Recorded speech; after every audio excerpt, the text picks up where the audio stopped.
Hello, everybody. It is so great and exciting to be here. My name's Doug Stone, and I teach at LSU.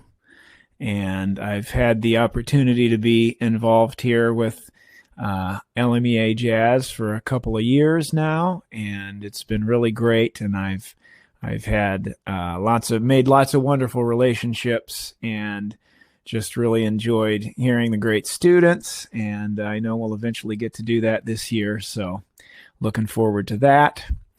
I am passionate about jazz education, and I feel like I have developed over the years of all the different types of teaching that I've done, kind of some philosophies or thoughts that have turned into maybe my own personal dogma in some ways, but I think that dogma has been influenced by a lot of things that I've learned from other people and in my experiences. So what I'm going to talk about today is hopefully going to be something that can help you get to the heart of teaching jazz, teaching what some of the things that I think matter most about playing jazz, things that I think matter most in terms of what I want students to walk away from me learning about and having experienced. I teach a jazz pedagogy, it's called Jazz Techniques for Teachers at LSU. And all the music ed majors and all the jazz majors are required to take that course. And honestly, I think that might be my favorite thing to do at LSU. And I definitely feel like it's where I can have the most impact as a musician, as an educator, is helping LSU students who may have not been as exposed to jazz playing as they would like to be or as they need to be to move forward. To have the opportunity to learn and think about this material in a way that is close to my heart and that I think is some of the most important stuff that they can bring to their students. And so there's some specific concepts that I kind of address in that class that I've seen people have some success with. And I tell that class that I taught public school for 6 years in Rochester, New York, and I am not an award-winning band director. I didn't take my bands to festivals and win lots of trophies and have that kind of success. The kind of success I had is that I was able to help students learn how to improvise, learn how to play riffs, learn how to swing, learn how to understand feel and articulation in a way that I think brought them closer to what the music is all about. And so as we go through some of these activities today, my goal is for you to maybe, hopefully, fingers crossed, to be able to share some of these things with your students in a way that will, match your teaching style, but will also help your students to grow and learn some of my dogma, which I think is good, important dogma. So I guess I'll frame this by saying that this last semester, as we started out on Zoom with my ensembles, with the lab band, which is the second jazz band at LSU, I began by doing something which I had done at also some of the summer jazz camps that I taught last summer online, which is just teaching tunes by ear. And I have a method for this. Now, as you look, there is a handout which will contain a lot of this information, okay? But I'm probably not going to be referencing numbers or page numbers or anything from this handout right now. I just am going to teach through this kind of methodology. I think it would be great if you could take notes. I noticed that it said this session is recorded, so you can also probably go back and review the session. But if you could maybe begin to kind of formulate some notes of, okay, this is the path, this is the routine, this is the way that Doug is going through approaching teaching this, I'm hoping it can be kind of a step-by-step format that will help you to kind of do this with as much ease as possible. So I have my lab band. I got 25 people sitting on Zoom, and I start by just teaching tunes by ear. And I will tell you that as the end result of this experience, when we got together for the first time in October, we already had 4 tunes that we could play without any notation in front of us. I didn't have to pass out music. I didn't really have to even review anything. I said, okay, we're going to count this off. Here's the tune, and everybody was playing.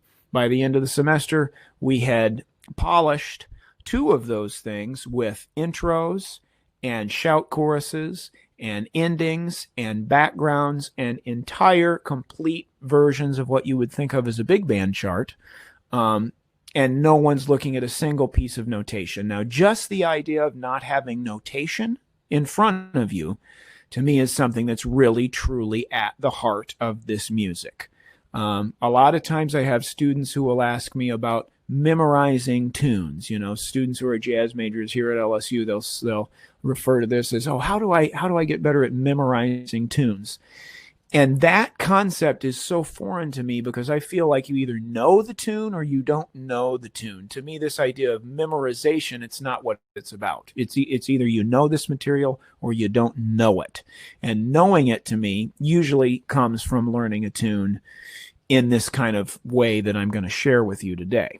So let's say that, you can do this with any tune. I'm going to do it with a B-flat blues, okay, because I think this is a good, straightforward thing that we can kind of share and that we know about. So we're dealing with a B-flat blues here. And let's say, you're just going to teach you first want to just teach the chord changes of a B-flat blues. Now, I'm going to get you into making some riffs here and doing these things, but you really want your students to understand the chord changes and the harmonic structure to a B-flat blues. I think this is something that everybody should know, and I would definitely never want my students to walk out of my room not having this skill, not knowing what this means. And when I taught at the School of the Arts in Rochester, this is a way that I would just warm up my band every day. We probably played at least 10 choruses of blues every day. And the school was a 7th through 12th grade building. So if you were in my jazz band for all 6 of those years, came to school for 180 days, you played just in your warm-ups alone 10 choruses a day. Think about how many choruses of this blues. Now, we did different keys, but imagine 10 choruses of B-flat blues every day for 180 days for 6 years. That's how important this was to me. So let's just talk about the harmonic format. Now, if you're doing a tune where you have a specific melody, then you might want to teach, the melody kind of simultaneously. But let's just talk about internalizing chord changes first. This will frame the way the students are then going to be able to improvise on this material. This thing that I'm going to relate to you here is very important because I believe in a strong harmonic foundation of what a blues format in terms of jazz teaching is. We're not going to do 3 chords here. We're going to kind of flesh that out a little bit. So this may be something you want to write down as we go along here. Okay. So I'm going to do a couple choruses here. First, I'm just going to sing the roots of the chords as I play. Now, I do have piano chops. You may not. You might want to do this with the play along. Maybe you can just play the bass line on your left hand. There's so many pieces of this that we could flesh out if we had more time. But, maybe let's say just in general, we're not all comfortable on piano. What about just dealing with your left hand on the roots of these chords and just having a bass line you could play with your students? Or, of course, even teaching it on your instrument. I very rarely go into a band room without my saxophone. I really do a lot of teaching using my instrument. So, picture this as the roots of the chords for your blues. Okay, I'll sing first, just on a neutral syllable. Do, do, do, do, do.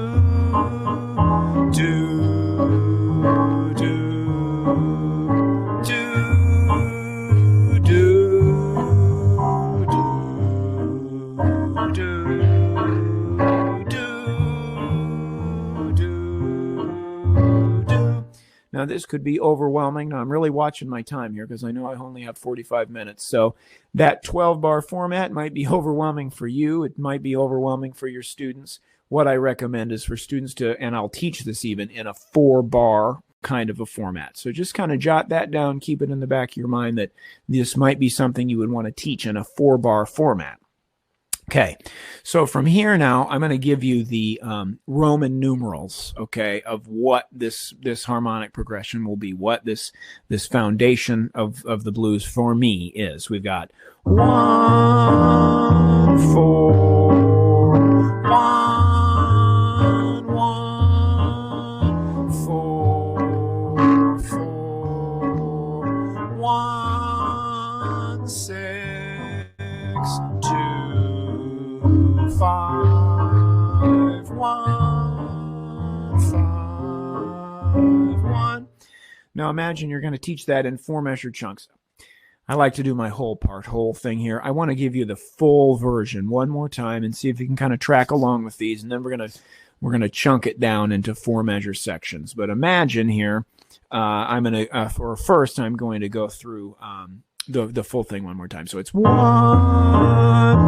4, 1, 1, 4, 1, 6, 2, 5, 1, 5, 1. And, you know, at this point, I'm going to have everybody play. I'm going to do the first 4 measures. So I say, first note of the B-flat major scale, play that. Now, the next chord is the 4th note of the B-flat major scale. Play that 4th note of the B-flat major scale. Okay? And, you know, go back to the 1, and I'll have them play that. So you might then have them play it in time. So everybody's going to play 1, 4, 1, 1. Okay? Do that a few times. That's the first 4 measures. Second 4 measures starts on the 4 chord. So we got 4, 4, 1, 6. Of course, you might want to break that down. Everybody play the 4 chord. Then play the 4th note again. Then play the 1 chord. Sorry, I was singing the wrong note. Then play the 6th chord, or the 6th note of the scale. Okay? Have them play it again. 4, 4, sorry, 1, 6, right? And I might have them do the first 8 measures of this together now. So you go 1, everybody play the 4, 1, 1, now the 4, 4, 1, 6. Okay? And then we bring it to the last 4 measures. 2, everybody play the 2nd note of the B-flat major scale. Now everybody play the 5th note of the B-flat major scale, and they're, you know, fumbling around trying to find that. Then back to the 1st note, which is the concert B-flat. Then back to the 5, and I might have them play that kind of in time. 2, 5, 1, 5, 1. That's the top again. I'm going fast, but if you can slow that down in your mind, you've got this important chord progression, which I'm going to go over a couple more times. You do it, just sing neutral syllable. Then you sing it on Roman numerals a couple of times. Then you help the students say it's the 1st note of the scale, the 4th note of the scale, the 1st note of the scale. Can you play that? 4th note of the scale, 4th note of the scale, 1st note of the scale, 6th note of the scale. Playing that 1 note at a time. 2nd, 5th, 1st, 5th, right? Do that a few times just to get them feeling good and happening on that, okay? And then let's play it in time. Now, I might do this 4 or 5 times, okay? But let's imagine we're doing it in time, and you're probably still holding up fingers and stuff like that. So you go, 1, this is the whole band, 4, 1, 1, 4, 4, 1, 6, 2,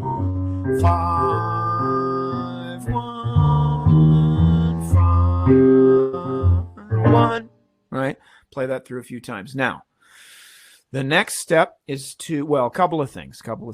I'm getting ahead of myself because I want to cover so much. I'm going to try to slow down. So now,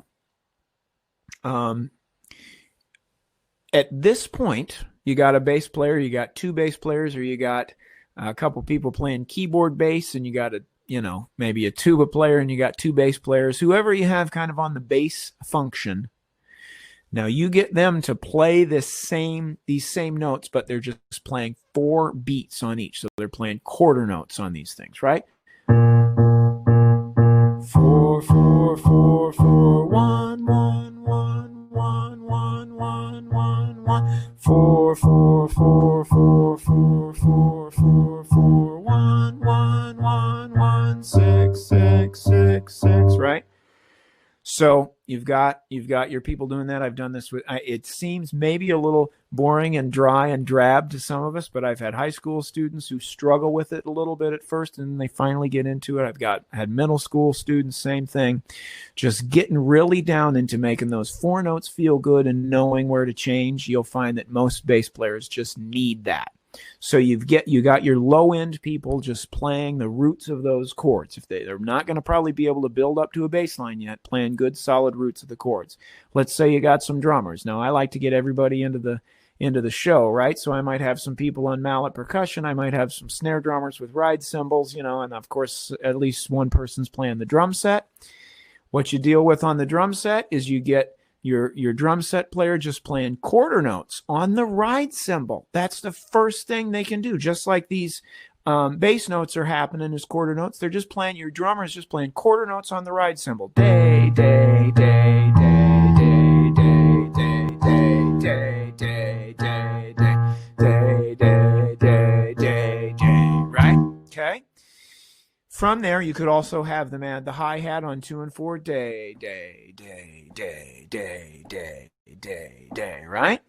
And if you got a little more advanced drummers, day, day, good day, day, good day, day, good day, day, good day, day, good day. Add the skip beat.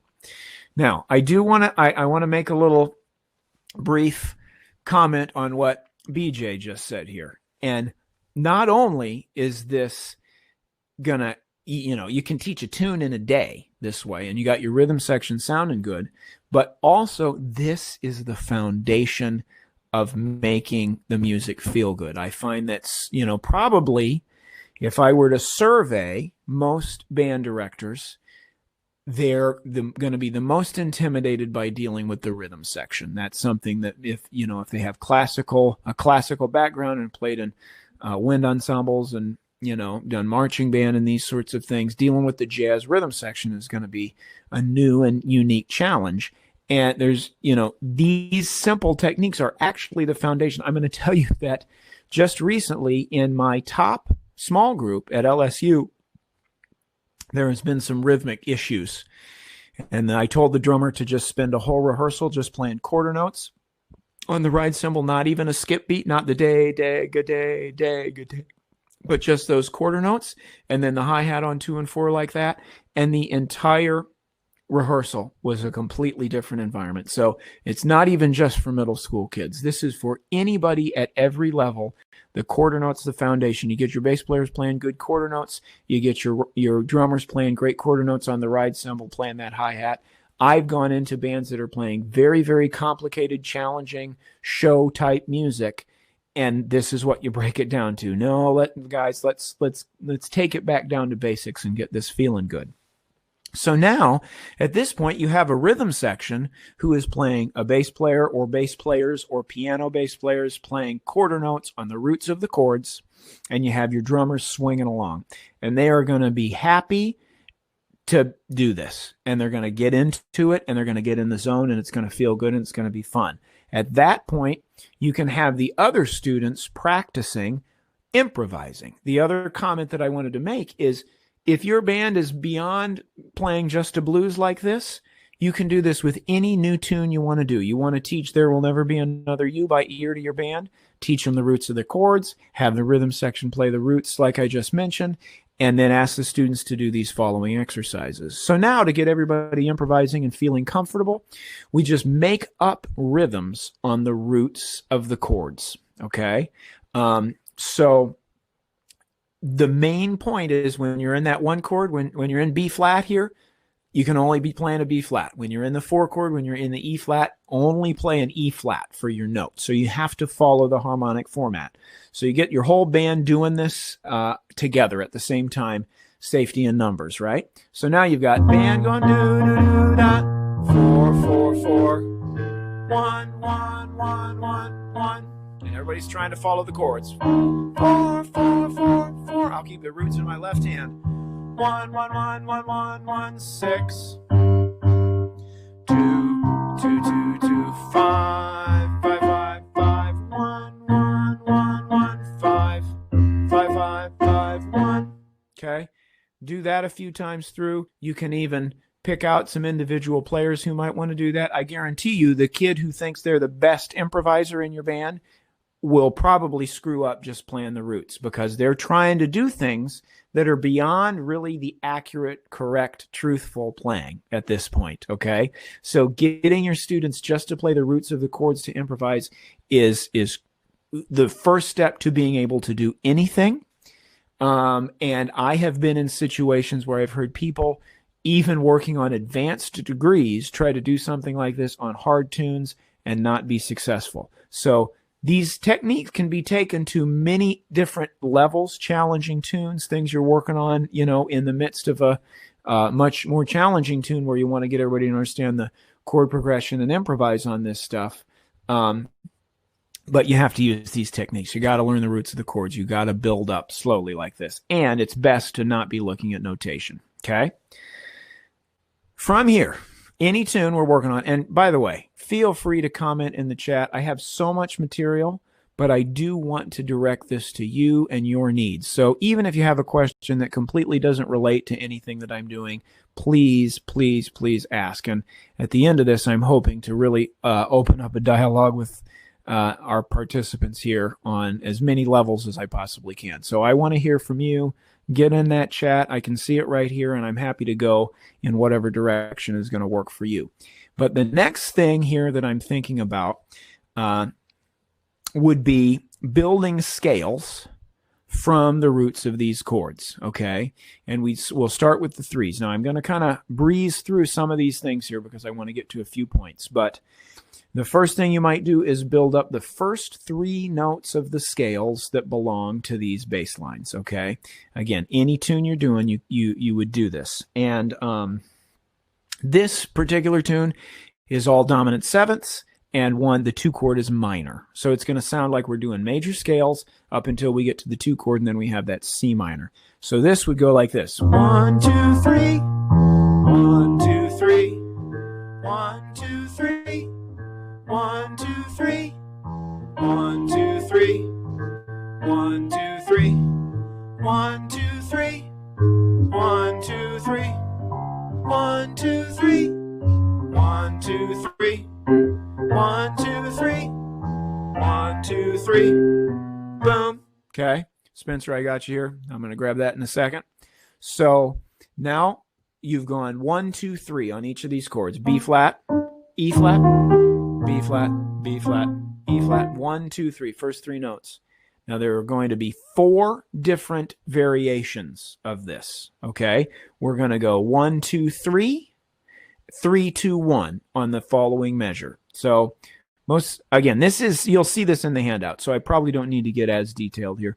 You'll see how this works in the handout, but now you go what I call up, down. So we went up, up, 1 2 3 1 2 3, and we go up, down. So 1 2 3 3 2 1 1 2 3 3 2 1 1 2 3 3 2 1 1 2 3 3 2 1, right? Then we go down, up. So we went 1 2 3 1 2 3. That's up, up, starting on the root every time. Then we went up, down. So starting on the root, 1 2 3, and then 3 2 1, alternating each measure. 1 2 3 3 2 1, up, down. Next variation, down, up. 3 2 1 1 2 3 3 1. 1, 2, 3. 3, 2, 1. 1, 2, 3. 3, 2, 1. 1, 2, 3. Fourth variation is all down. So 3, 2, 1. 3, 2, 1. 3, 2, 1. 3, 2, 1. 3, 2, 1. 3, 2, 1. Okay. Again, in the handout, but you're working through those scales, up, up, up, down, up, down, down. And then you can have the students improvise like we did on the roots, but now they can pick from any of those 3 notes.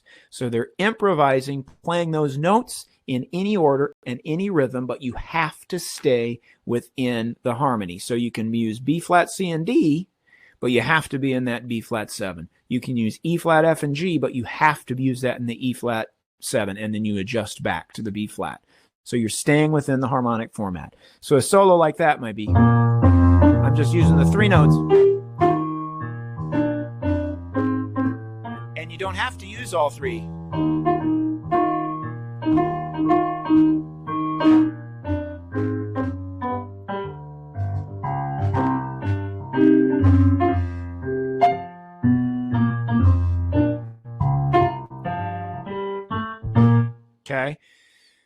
Okay. Now I'm going to step away. I'm going to answer Spencer's question here and maybe make a couple other comments. So I have dealt with lots of levels of students, and they're scared to improvise at every level. Doesn't matter if it's college students or middle school kids. The way that I ran my bands when I was teaching in Rochester was my middle school band. I took everybody. It was a concert band with a rhythm section. I had 7 flutes and 8 clarinets and 5 saxophones and tubas and trombones and baritones and trumpets. You know, I had everybody. And I would make everybody improvise. And many, the little 7th grade flute girls just absolutely scared to death. And I personally think that this type of methodology gives them something to latch onto, where you say, you don't have to be afraid. All you got to do is play a B flat. Just play that. The rhythm section's going to go. You're going to play a B flat. Now move to the E flat, and you play with them, or you have a duet, or you have a trio. Imagine if you have a scared little 7th grade flute girl, and you have a scared little 7th grade saxophone girl, and you have a scared little 7th grade clarinet boy. And you say, well, you guys, and they're friends, right? You guys are going to do this together, all 3 of you. And then maybe you even play along with them, whatever instrument you're dealing with. You play along with them just as whole notes. Or even you have the entire band softly play the whole notes as they make up their own rhythms on the root. You stress to the students that you can't go wrong. These are the notes. I mean, it's the answer key. You're going to play a B flat here and an E flat here and a B flat there. That's the answer key. There's no need to stress about this. Just play the notes I'm telling you. I'll play them with you. We'll do it as a group. And I've found that for the most part, now every once in a while somebody will just play one note or maybe sit there and stare at you. And I had the kind of kids that would maybe even flick you off. And I would just let them do that for a whole course. Okay. And then it was time to move on to the next person. But it adds some comfort level. So hopefully that answers your question, Spencer, and keep those questions coming. I really appreciate that. So you do the 3s like that. You'll see in the handout then that you get to the 5s, and it's the same concept. Up, up, up, down, down, up, down, down. Went in the wrong way. And so then you have 5 notes to select from that you can use to improvise with. And you can pick from those. You don't have to play all of them. But you've played now the scales up to the 5. Again, this is all on the handout.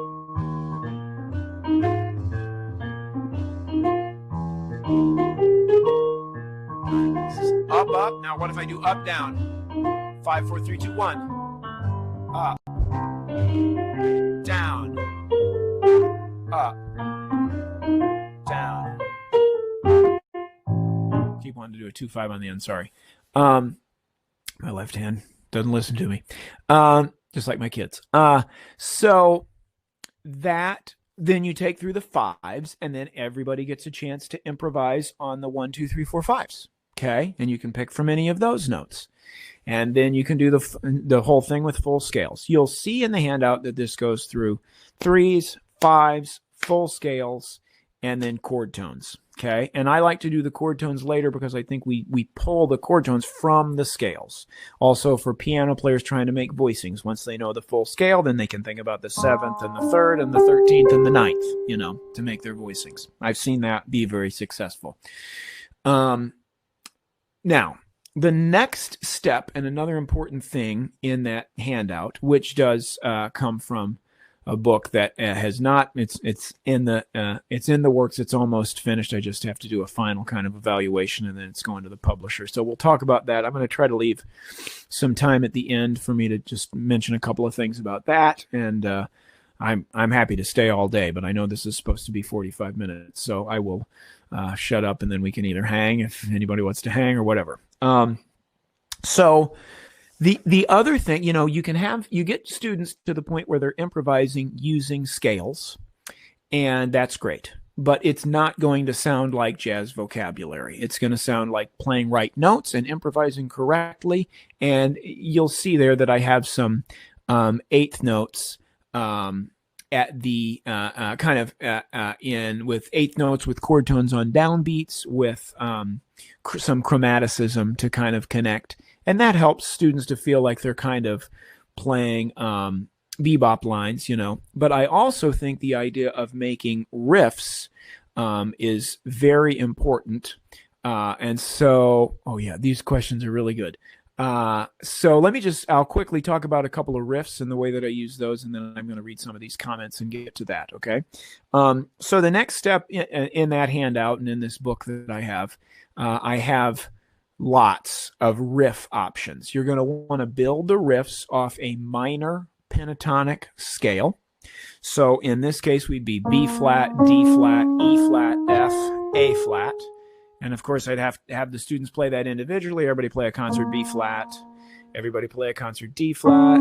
Go much slower, right? Everybody play a concert E flat. And maybe for today, I would just say, and just up to an F. Let's do 4 notes. Concert B flat, concert D flat, concert E flat, concert F. And we take that through. And then I start creating riffs that they would then play for an entire chorus. So I'll go, and then say, okay, now find that riff and play it. And you do the full chorus of that. And everybody's already got those notes together, so they know what notes at least they're supposed to be building on.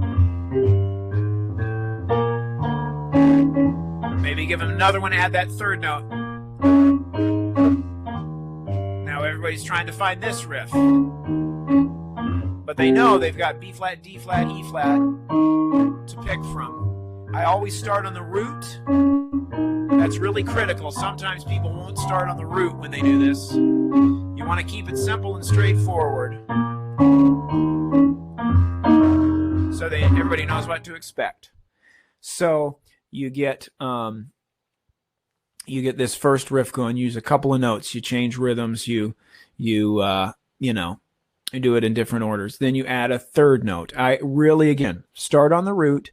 Build your riffs up like that. First and second note, B flat, D flat in this case. First 2 notes in the minor pentatonic scale of the key. B flat, D flat, E flat. Then now you build some riffs up on that, and the band's playing the riffs back and forth. Go as far as you'd like, but then maybe you have everybody improvise. Remember your rhythm section, still playing those quarter notes, the quarter notes on the roots of the chords, and swinging along with the drummers. And maybe by now you've taught your piano players some voicings just with the thirds and the sevenths, so they're doing that. But of course, the piano players can play the bass line and the melodies and the riffs and the scale exercises in their right hand as well. And so everybody's playing those riffs, and then you say, okay, we're going to go around and we're going to improvise, but you can only use B flat, D flat, E flat, and you have to have a repetitive riff that works across the entire form. Okay, so now we know what the form is. We've learned the chord changes. We've learned the scales. Now we have some riffs, some jazz language that we're utilizing, and hopefully students will not be staring at you wondering when to stop their chorus because they've learned what the roots of the chords are. They've learned the harmonic format, and now they're adding riffs and jazz vocabulary, and they know and feel and hear when that 12-bar format is up or whatever tune you're doing. There's lots of great tunes that you could do this over. by Hank Mobley is a 32 bar tune that you can utilize here. Sugar by Stanley Turrentine, you could use this whole process with that 16 bar minor tune. Oh, there's so much to talk about and cover. I want to read a couple of these comments. So Mitch says, I've used a method very similar. Since the chords remain consistent, regardless of the challenge of level and section, you can have the nervous improviser stick with the level that they are comfortable. Exactly. And then Gil, articulation. Articulation, I feel very strongly about articulation. So I can't get into this in a 45-minute seminar as much as I'd like. If you go to the teaching music through performance in jazz, go to and it's, I think, the first volume, go to the Ronald Carter section, and he lays out my articulation philosophy, which of course I learned directly from Carter. Now it comes from Clark Terry, and the whole doodle tonguing method is part of this. Those syllables are the articulation syllables. Everything's on D, do, dit, dot, these things. You're ending stuff with your tongue. So as you're singing these phrases, as you're playing these phrases, you want to use those articulation concepts. Very important to keep that articulation in, for my dogma, on the D syllables. Okay. And so in terms of, I think maybe, somebody put the link there. Syllables in jazz bands, maybe keep me grounded. So I just think those Carter syllables, that's the way to go. And as long as you're using that, you can use any kind of riffs or, whatever. And the articulations, I think, will be accurate and help your band to be tighter. Now, I want to put a couple of things out there right now, and then we can just see where the comments are at. I really think there's so many other pieces that we could cover here. I want to highlight that I look at this as something you can use on any tune for any student at any level. Okay. If you have a kid who's playing giant steps, you take them through this exact same thing. Look, there's a student at LSU right now who's a very experienced player, and I think in many ways a better musician than I am. And I have been introducing some of the scale concepts, 1, 2, 3s, 1, 2, 3, 4, 5s, full scales on tunes with, unique and challenging harmony, everything from Countdown by John Coltrane to Serenity by Joe Henderson, using this scale method. And it's tripping the student up because they've never thought about things in this way. So you can take your best high school level improviser and say, okay, tough guy, you want to play giant steps? Let me hear you play the roots of the chords. Let me hear you play 1, 2, 3s, up, up, up, down, down, up, down, down. Let me hear you do this with the 5s. You're okay. Oh, you got that? Well, let's take it up a half step, and then this will work to the level of the beginning player who is scared to death to try to play by themselves with a rhythm section. Just play the roots of the chords and it's going to be fine. And they will experience some great success and some great joy from doing this, and they will overcome some fears. I look at much of this as, why do we teach music? I don't know if I teach jazz. I definitely don't teach jazz music, like I said, to be an award-winning band director. I definitely find that I can change lives through teaching this. And I know we all feel this way. But the concepts and these ideas and the systematic approach to learning to improvise that, I hope you'll find through some of the things I'm saying and maybe through my book is that you can help students to know how to learn and be self-sufficient and grow. I was just talking to a student recently about the idea of how playing music prepares us for dealing with any kind of and improvising and learning jazz. We have to be self-sufficient. It prepares us to deal with, I don't know how to do this thing. Well, you figured out how to play over some chord changes. Use the same type of processes that you use there.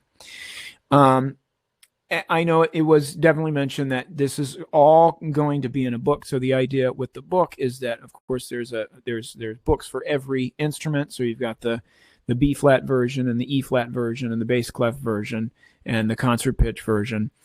much more detailed, laid out instructions contained in these books. It's through Lowdown Publishing, and it's not out quite yet. It's through Lowdown Publishing, so you can keep your eye out for that. And you can buy these books for your entire band and have all these exercises written out. But I also think you can teach this without the book, okay? You can teach this if you understand the process.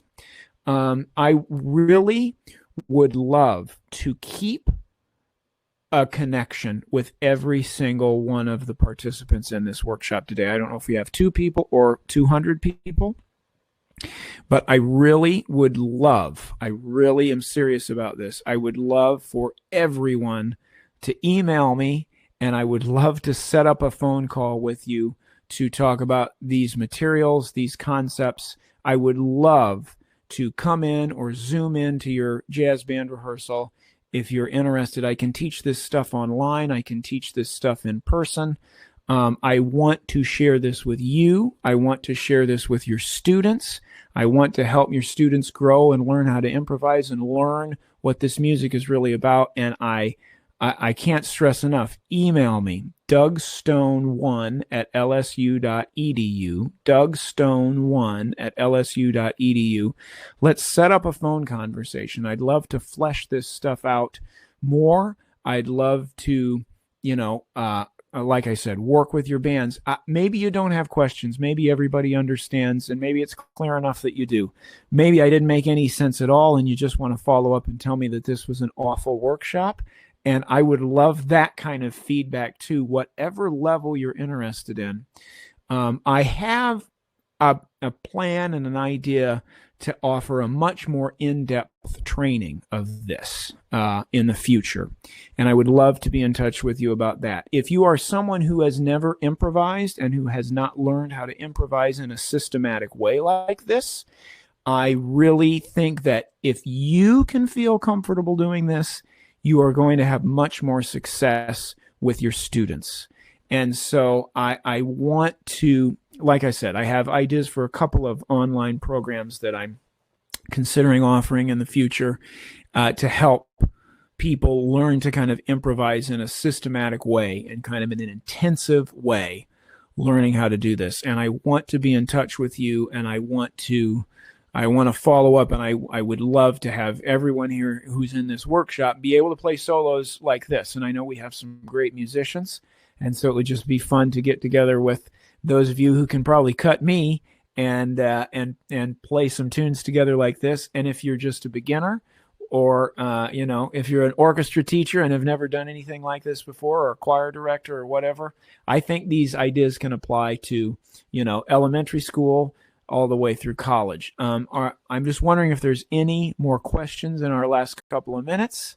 I've really enjoyed this. I'm happy to keep going too. So if we want to engage here in any way further, please let me know. We're not getting anything in the chat. So, yeah, Gil, I hope everybody feels that way. It's great.